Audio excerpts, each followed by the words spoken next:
tunaketiisha katika mkono wako huo wenye nguvu, chini ya uongozi wa Roho wako Mtakatifu, ukatufundisha.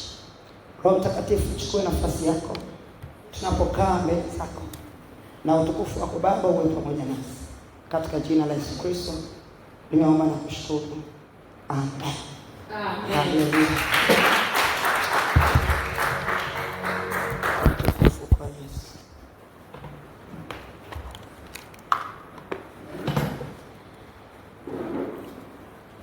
Bwana Yesu asifiwe sana.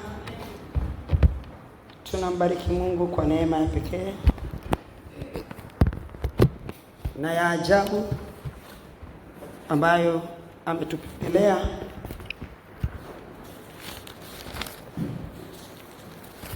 akatupa kuiona siku, na kwa upendeleo huo akatuwezesha kukaa nyumbani kwake. Ni neema pia kuja nyumbani kwa Bwana. Wengine wameshindwa, lakini neema imetosha kwako na kwangu. Tunaendelea na somo letu la utukufu wako uende nasi,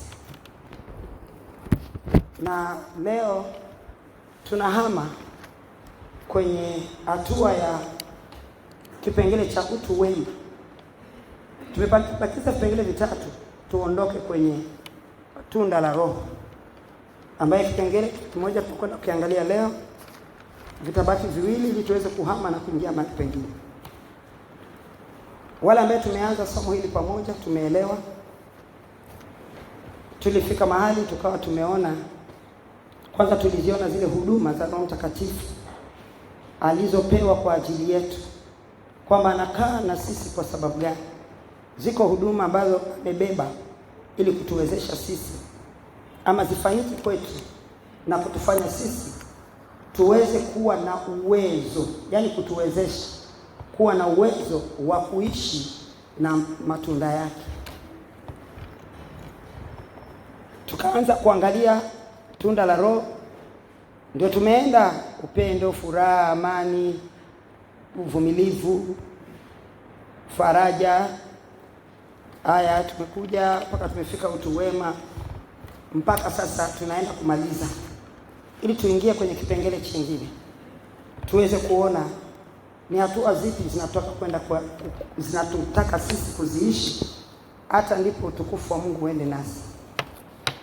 Sidhani kama ulichukulia umuhimu matunda ya Roho Mtakatifu kama sehemu ya utukufu wa Mungu kukaa na kuenda na mimi. Lakini sasa Bwana ametupa neema, ameweza kutufundisha umuhimu wake, tumeweza kuona na kujua. Tunda Roho Mtakatifu yana kazi kubwa sana, maana ndio yamebeba pia maisha yetu ya wokovu. Kubeba maisha ya wokovu ni kwa sababu yani yanatakiwa yote yawepo, sio moja ndio liwepo na mwingine lisiwepo. No, yote yawepo. Sababu tumekuja kuona kila tunda lina kazi ndani ya mtu, na lisipokuwepo kuna upungufu, na kwa upungufu huo utukufu wa Mungu hauendi na mtu huyo, hauendi na sisi. Kwa hiyo tunaingia kwenye kipengele kipya, mengine kwenye utu wema. Bwana atatujalia kujua, maana tunaweza tukakaa hapo sana na muda bado unaenda na sisi. Kwa hiyo tunaingia katika hatua ya kuangalia tunda ambalo ndio linalofuata, nalo ni tunda la uaminifu. Uaminifu ni tunda. Uaminifu ni tunda. Lakini pia kama jinsi tuliona utu wema unabebwa, tumeona faraja imebebwa. Yaani kila tunda lina kitu lazima ambacho kiwepo, na hicho kitu ndio kinakuwaga ndani ya moyo, ndio tunda linakuwa na makao. Tunda linapata makao kwenye moyo wa mtu kwa sababu sahani yake ipo, ama kibakuli chake kipo. Isipokuwepo tunda haliwezi kupata makao. Hata nikiliita kwa maombi haliji, kwa sababu halina mahali pa kukaa. Pika chakula chako kizuri kwa namna yoyote, kama hauna jinsi ya kukiweka mezani ukala, inakuwa ni shida, unless unajua utakimwaga hapo mezani ama utakula kwenye sufuria uliopikia. Lakini tunaona kuna vyombo ambavyo vinabeba heshima yake katika matumizi yake. Sasa kuna vyombo ambavyo ndio vinabeba heshima yake katika matumizi yake ya kubeba yale matunda ama lile tunda la Roho. Uaminifu unabebwa, naweka utangulizi. Actually leo naweka tu utangulizi. Uaminifu unabebwa na uadilifu. Uadilifu ndio sahani ya uaminifu. Uadilifu ndio chombo cha kubeba uaminifu. Na uadilifu unakaa kwenye moyo. Kwa hiyo ukikaa kwenye moyo, tulisema wema unakaa ndani ya utu wa yule mtu wa rohoni, ndio ikaitwa utu wema. Na ndipo mtu ule wema unapokaa ndani ya ule utu, ndipo mtu anaweza kutenda mema, kutenda wema. Akitenda wema, ndio mtu huyu anaitwa mwema. Anaitwa mwema kwa sababu kwenye moyo wake kuna chombo ambacho kimebeba wema, alafu ndio wema sasa unatenda kazi. Ugumu wa kutenda, ugumu wa wema kutenda kazi ndani ya mtu hautakuwepo endapo chombo chake kipo. Tukasema kwamba tunafahamu mtu aliondoka toka Mwanzo sura ya pili. Sura ya 3 ndio mtu aliondoka. Lakini sura ya 2 ndio Mungu alitamka kuondoka kwa mtu huyu ama utu huu. Kwa sababu kile ambacho kilionekana pale bustani ya Eden ni kutokutii kwa Adamu na Hawa kuliko tokana na kutokuruhusu utu ukabeba wema ili kuweza kutenda yale yampasayo, kwa sababu kutenda yanipasayo ndio wema wenyewe. Mungu anamtambua mtu kwamba huyu mtu ni mwema kwa sababu ya wema. Kwa sababu ya wema, na wema huo umepata makao ndani ya mtu kwa sababu yule mtu anayehifadhi wema yuko ndani. Kwa sababu huyo ndio aliondokaga, hata Mungu akawa hana ushirika tena na mtu. Ndio kina Adamu hawakuweza kuzungumza karibu na Mungu, hawakuweza kukaa karibu na Mungu, wakawa wanakimbia. Tunakimbia na watu wanakimbia uso wa Mungu, watu wanaokimbia ni kwa sababu yule mtu anakuwa yuko ndani. Kwa sababu yule mtu ndio rafiki wa Mungu. Mtu wa rohoni tunamuita hivyo. Yule mtu ndio rafiki yake na Mungu. Sasa aliposema mtakufa hakika, ni kwa maana yake urafiki utavunjika. Urafiki ukivunjika, Mungu hana urafiki na mwili. Maana mwili ni sanduku la kumbeba huyo mtu. Ndio Mungu alifanyaga mwili ili yule mtu aliyesema tatuumbe, aliyeumbwa yule apate makao. Sasa yule ndio alitokana na Mungu, sio mwili. Yule ndio alitoka kwa Mungu na ndio rafiki yake Mungu. Ndio anaelewa lugha ya rohoni ya mbinguni, anasema Wakorintho. Mtu wa rohoni anaelewa lugha ya rohoni. Lakini mtu wa mwilini haelewi lugha ya rohoni. Na mtu wa mwilini ni ambaye yule mtu wa rohoni hayupo, kwa hiyo hata mambo ya Mungu haelewi. Sasa tunapoingia ndani kwenye wokovu, ndio tunauona wokovu ni nini. Tunagundua ya kwamba tunaishi katika wokovu ambaye haupo na hatujaokoka. Sio kwa sababu mimi nasema sijaokoka, lakini kwa sababu yule ambaye alikuwa anatakiwa awe amerejea, ndio urafiki wake na Mungu uwepo, ndio wokovu wenyewe. Sasa wokovu nimeupokea, kwa hiyo sasa yule mtu wa rohoni amepata makao yake, nafasi yake, amerejesha urafiki wake na Mungu. Mungu anajua rafiki yake amerudi. Kwa hiyo Mungu sasa, maisha yangu na Mungu yanakuwa karibu. Na ukaribu wa Mungu na mimi utatokana sasa na kuyaishi yale yaliyokusudiwa. Na kuyaishi yaliyokusudiwa, mimi mwili siwezi kuyafanya, isipokuwa yule ndio anazijua kanuni za Mungu. Kwa sababu ndio alitokana na Mungu. Alipotokana na Mungu, ana uwezo wa kuishi inavyotakiwa. Ana uwezo wa kuishi inavyotakiwa. Alivyoitwa na Mungu, alivyotakiwa na Mungu, alivyokusudiwa na Mungu. Kwa sababu anamsikia Mungu, ni mtii. Leo hata kwenye wokovu utii hamna, kwa sababu kuna anayetakiwa kumsikia Mungu, kuna anayetakiwa kumtii Mungu. Hayupo, labda anakimbiaga hivi kwa sababu nafanya yeye na mimi sitakiri, nikifanya inabidi aondoke. Kwa hiyo kifo kinanikabili. Nikirejea tena nikaomba, nikafanyaje, nikarudi. Nikisha rudi, chukua mtoto kae naye kule nyuma, acha kutembea tembea mbele, kaa naye huko nyuma. Kaa naye pale kwenye kitu na kukaa. Bwana Yesu asifiwe sana. Kwa hiyo kile ambacho maisha yangu yalitakiwa kuyaishi, nitaweza kuyaishi kwa sababu mtu wa rohoni amekaa mahali pake. Kwa sababu kanuni za Mungu ya yule mtu wa rohoni anazijua, maana ametoka kwao, huko ndio kwao. Mwili umetoka kwenye udongo. Kwa hiyo mwili hakuelewi kanuni za Mungu na hautaki na haujui na hauna urafiki. Kwa hiyo kifo kipo hapo. Bwana Yesu asifiwe sana. Sasa ni kwa nini nimerudi pale kwenda kueleza yale? Kwa sababu nataka kuzungumzia uadilifu. Uadilifu ndio unaobeba uaminifu.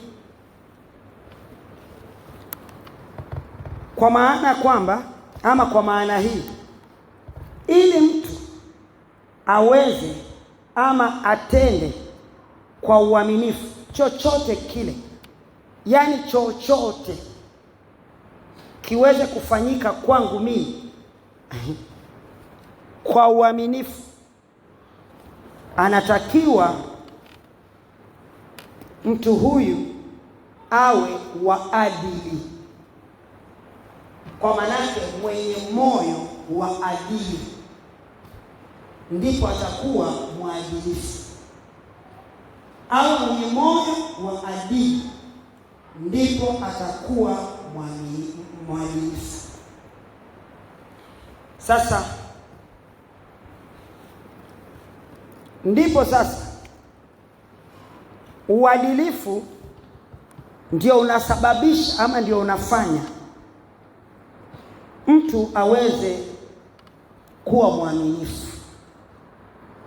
Atakuwa mwaminifu kwenye usemi wake. Mtu yoyote anayesema uongo amepoteza uadilifu, hana. Na si uongo tu ndio utakuwa unamkabili, kuna na mengine pia. Kwa sababu siwezi kutenda chochote, na siwezi kusema chochote, na siwezi kuwaza chochote kwa jinsi ya Mungu, kwa maana kwa kanuni za Mungu, kwa jinsi ambavyo Mungu apendaye, kama moyo wa adili hauko ndani. Hata kufanya maamuzi siwezi kufanya maamuzi. Leo watu wameokoka, wamepoteza, hawana maamuzi. Yaani wokovu ni wa kwangu, lakini sina maamuzi ya huo wokovu. Hata niweze kujua kwamba nimeokoka ama sijaokoka. Na tu ni hicho kimekosekana. Na hicho kikikosekana, jamani, jana tunaenda, kuna vitu ambavyo vinapokosekana ndio uovu unakuwa na makao ndani ya mtu. Ndio dhambi inakuwa nyepesi kutendeka na mtu huyu. Dhambi ya mawazo inakuwa nyepesi. Ni rahisi sana mtu kuwaza vibaya. Ni rahisi, na anawaza anaenda tu hata ana habari. Ni rahisi sana mtu kusema maneno yasiyofaa. Uongo. Ndani ya kanisa uongo umekithiri. Kama uko hapa wewe ni muongo. Sio mimi nilisema. Ufunuo amesema. Kwa manake Yohana alionyesha waongo kuzimu. Ndio akasema waongo, siraji, wazinzi, waabudu sanamu, hawataurithi ufalme wa Mungu. Na watu tunaokoka tunaabudu sanamu. Kuabudu sanamu maana yake ni kutokuwa mwaminifu kwa Mungu wako. Na ni kwa sababu moyo wa adili si. Kuabudu sanamu ni chochote kile ambacho kinachukua nafasi ya Mungu kwenye maisha yangu na kunifanya mimi nipoteze uaminifu wangu kwa Mungu. Kupoteza uaminifu wangu kwa Mungu, kuna kitu kimechukua nafasi yake, ndio kinanifanya nishindwe kufanya, nishindwe kuishi, nishindwe kuwa yule nilikusudiwa kuwa. Watu tunazungumza habari za wokovu. Wokovu mgumu afanye. Hakuna ugumu kwenye wokovu. Ni kanuni tu hazitambuliki na namna gani ya kuziishi, kwa sababu zinazotakiwa viwepo ndani yangu ndio kanuni ya Mungu yenye pesi kwamba havipo. Jamani, ukipewa yale manini ya masikioni ya madaktari, ukapewa koti jeupe, ukapewa vile viboksi vyao vya kupima pressure na nini, vite vya kazi vyao vya daktari, ukaambiwa kaa kiti hichi hapa, meza hiyo hapa, wagonjwa wako hapa, waje wapi, usitapata wewe pressure kwanza hata kama hujapima mtu mwingine. Kwa sababu kwanza umekaa kwenye uko mahali ambapo na umebeba vitu ambavyo hujui namna ya kuvitumia. Na kile ambacho kingekufanya wewe uweze kujua namna ya kutumia huna. Nini? Ujuzi sina. Kwa nini? Sikupata elimu ya kunipa mimi ujuzi huu ndipo niweze kutendea kazi. Hivyo ndivyo pia daktari akipewa hiyo vibarasha vyote ndio anajisikia ni daktari. Kwa nini? Elimu anayo, ujuzi anayo. Kwa hiyo pale ni mahali pake. Je, daktari huyu atashindwa kumtibu mgonjwa? Hawezi. Kanuni za Mungu zimekuwa ngumu kwa watu tuliookoka kwa sababu hatuna moyo wa adili. Sisi si waadilifu. Na ndio maana kila itwapo leo twajaribu kuwa waaminifu, twajitahidi tuwe waaminifu, lakini twashindwa. Kwa sababu hata namna ya kuwa waaminifu bado sijui. Kwa sababu moyo wa adili ndio mwalimu wa uaminifu. Sasa sina hiyo elimu. Ndio maana ndani ya wokovu tunaishi, yaani watu tunaishi na kila kitu kinaonekana kama ni sawa sawa. Vitu haviko sawa ndani ya wokovu kwa sababu vilivyokusudiwa ama vilivyotakiwa viweze kuwepo ili mimi niweze kuishi sawa sawa na Mungu havipo. Ukiona mtu ameanza kuishi sawa sawa na Mungu, jua kuna vitu vilibomolewa na vikawekwa viwekezo vilivyotakiwa, kwa sababu kuna gharama alilipa ya kukataa na kuacha. Ndiposa sasa alipokataa na kuacha vikaondolewa, kwa sababu hakuna ushirika tena kati yangu mimi na vitu hivyo. Kwa hiyo lazima viondoke. Mwenye nyumba anakuja kusafisha nyumba yake. Akisafisha nyumba yake ndio atawekeza vile ambavyo kupitia hivyo nitaweza kuwa mwaminifu kwa Mungu. Nitaweza kufanya kwa ajili ya Bwana na sitachoka. Mhubiri mmoja akasema, rafiki yangu akasema, aliona malaika wakiwa ukisoma Ufunuo sura ile ya 4 ndio inazungumza habari ya wale wenye uhai wa 4 na wazee 24. Wenye uhai wa 4 wanazunguka, wako hapo kwenye kiti tu, hawana kazi nyingine. Mtakatifu, mtakatifu, mtakatifu, mtakatifu, mtakatifu, mtakatifu, tangu enzi na enzi na enzi na mpaka leo. Kina Adamu waliumbwa wao wakiwa bado wanafanya hiyo kazi. Wakati na Lucifer na timu yake wanafanya kazi yao ya sifa, wao wako kwenye kitengo chao. Na wazee 24 hawana kazi nyingine. Na sahili wewe, wanainuka, taji zao wanazitupa chini, wakikaa mbele zake Mungu. Sasa yule mhubiri akasema, au malaika wanafanya hivi, watafanya hivi mpaka lini? Akaambiwa ndio hivyo ilivyo na ndivyo watakavyoendelea, maana ndio kazi yao. Sasa leo kwa nini iko hivi? Kwa sababu viwekezo vile vya kuwawezesha wao kufanya yale yanayotaka wafanye kwa ajili ya muumba wao, Mungu wao, Bwana wao viko na havijapungua. Havijapungua. Leo ukikaa mkaenda kwa namna fulani, watu wanahangaika na mambo mengi ndani ya nyumba zao za ibada, kwa sababu watu wanachokaga na kitu kimoja. Kwa hiyo watu wanaanza kutengeneza mazingira fulani fulani ili watu waone kitu kipya. Waone kitu kipya ni kujichosha tu bure. Viko vitu ambavyo vinatakiwa vikae ndani ya mioyo yetu ili vituwezeshe sisi kufanya yale tuliokusudiwa kufanya. Mimi nishasema nikasema hakuna kitu kipya. Mungu hajaumba tena tangu alivyoanza. Ndio maana hata hao walioko mbinguni hawajabadilishiwa system. Hata Luciferi alivyoanguka hawakubadilishiwa. Na hata Adamu mwanadamu alipoanguka hawakubadilishiwa.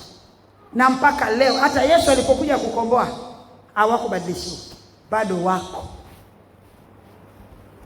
Leo sisi mkifanya kitu kimoja kwa mwezi mzima, mwaona kama tumechoka. Tuanza kuunda vitu vipya tunataka. Ndio hayo makorokosho tupoa mwisho tukajikuta tumejaza matakataka ndani ya ibada zetu ambayo hazina maana. Na bado tuendelea kutaka kuleta tu. Tuendelea kutaka kuleta tu. Tuendelea kutaka kuleta tu. Hakuna mahali tutafika. Vifaa viwekezo vinavyotakiwa kuwepo ndani ya mioyo ndio inatakiwa irejeshwe. Mtu aumbike huko vilirejeshwe. Vilitakiwa virejeshwe, vikarejeshwe. Maana vilipotea wakati wa Adamu. Sasa vilitakiwa virejeshwe wakati wa Yesu. Na wengine vilirejeshwa wakati wa kumpokea Yesu. Ndio mtu wakati alipookoka, wachana na huo wokovu wa sasa, mtu anaokoka bado amekaa kama vile aele. Yaani ndio waongozwa sala ya toba na bado hakuna kitu unaona. Wakati sisi tunaongozwa sala ya toba, jamani, yaani unalala ukiamka tu uko Yesu. Unaona tu mbinguni. Sijakaa hata wiki sina. Kwa sababu gani? Ilitokana na lile badiliko lililofanyika ndani ya mtu na viwekezo vilivyowekwa. Viwekezo vikiwekwa, mbingu iko wazi kwa ajili ya kila mtu aliyeokoka. Kwa sababu zile kanuni ambazo zinazitaka mimi ndio niweze kuwa katika mazingira fulani na hali fulani mbele za Mungu wangu, itawezekana kwangu. Kwa hiyo vile ambavyo viliwekwa kwa ajili yetu vitaachiliwa kwangu, na mimi nitaweza kuviishi. Kwa hiyo akasema wataenda hivi mpaka lini? Akaambua ndio maisha hayo. Hayo ndio maisha. Na nyinyi mtakuja huku mtawakuta. Yaani siku mmeondoka duniani sasa. Hayo yalikuwa ni maono. Siku mmeondoka duniani mkija mtawakuta na watakuwa wanaendelea kufanya hivyo. Akauliza kwani hawachoki? Unaona hilo swali? Hawachoki. Kuonyesha manake nini? Sisi tuachoka. Kinachotuchosha ni nini? Ni kwa sababu kiwekezo ambacho kinatakiwa kinisustain, kinibebe mimi ama kibebe kile ambacho natakiwa kufanya akipo. So kwa namna hiyo kile ambacho kinachotakiwa kufanya kinakuwa hakiwezi kukaa kwa muda mrefu, maana hakiko kwenye eneo lake ama mahali pake palipo sahihi.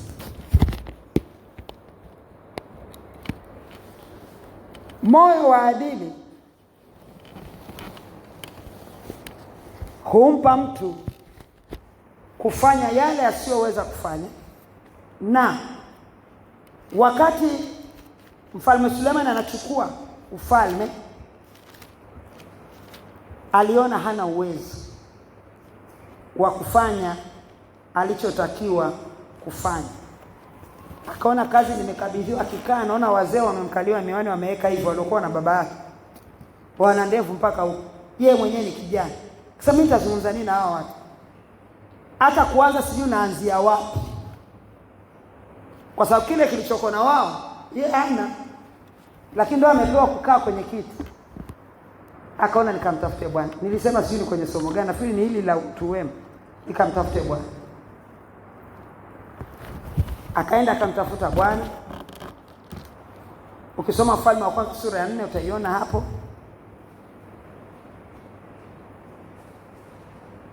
Akapewa hekima. Sura ya 29 anasema Mungu akampa Sulemani hekima na akili nyingi sana na moyo mkuu kama mchanga ulioko pwani. Kwa nini alipewa moyo mkuu kama mchanga ulioko pwani? Ule moyo mkuu ni ule ujasiri wa kuweza kufanya na kusimamia yale ambayo alikuwa hayawezi. Na hiyo sio Sulemani peke yake anapewa.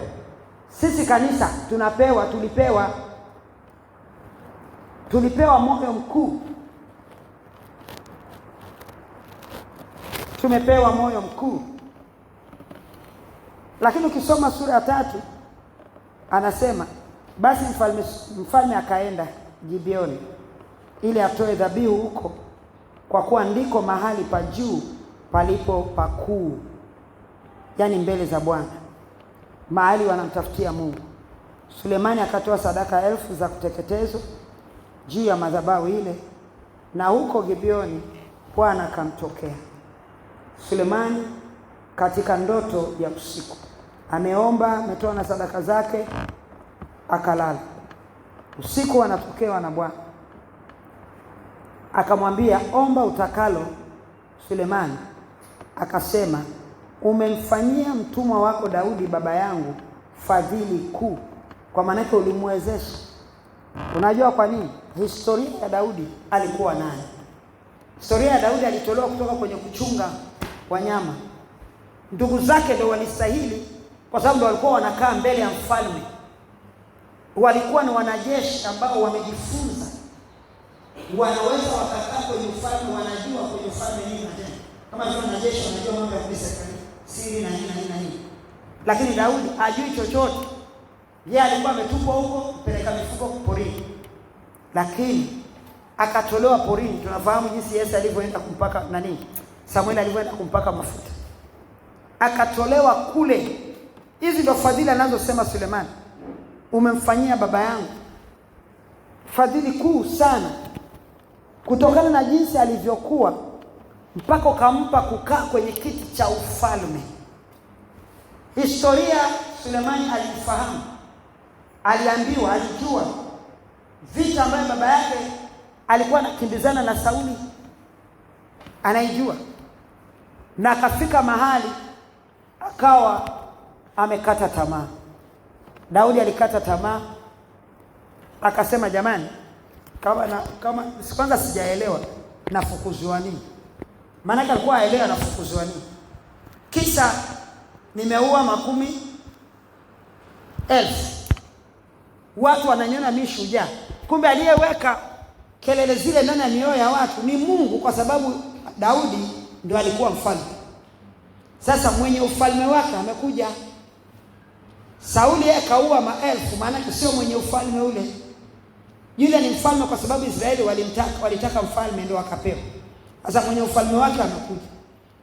Mioyo imeconnect. Mioyo ya wale watu imemkubali Daudi. Wanapita wakiimba, wakishangilia. Sauli anakasirika, anaanza kutaka kumuua, wivu. Na hatua hiyo ikampeleka Daudi mahali pagumu, akakata tamaa. Akasema, mimi nitakufa hapa bure, afadhali mimi nikimbie niondoke niende. Kwa lugha sasa hivi tutasema mtu akarudi nyuma, akarudi duniani. Bwana ameweka huduma ndani yake, ameweka ni chombo chake, ni chombo cha Bwana. Lakini kwa sababu ya mazingira haya ambayo tunasema ya kukosekana kile ambacho kinatakiwa kuwepo mahali, hata ndio mtu huyu aweze kulelewa, kila mahali alipofika mtu huyu aliona ni ngumu kwake. Mwisho akasema, kwani lazima kuokoka jamani? Kwani lazima kukaa kwenye wokovu? Kila mahali nikifika nafikiri nimefika mahali salama, kumbe ndo natoka kwenye frampen nashuka kwenye moto wenyewe. Kumbe natoka kwenye Akasema sasa nakimbia mimi. Akaenda kwa Wafilisti. Nani alimuua Goliath? Ni Daudi. Lakini hakujali kuua Goliath, alijali uzima wake, kwa sababu kule mahali alikuwa kulikuwa kumepoteza maana kwake, kwa sababu kile ambacho kilikuwa kiwepo akipo. Akakaa tena. Yule mfalme akasema, mwana mfalme akasema, wewe ndio utakaye kuwa mlinda kichwa changu, maana yake utakaa mbele yangu wakati wa vita, tutakuwepo kuweka huo mstari wa mbele. Daudi akakubali.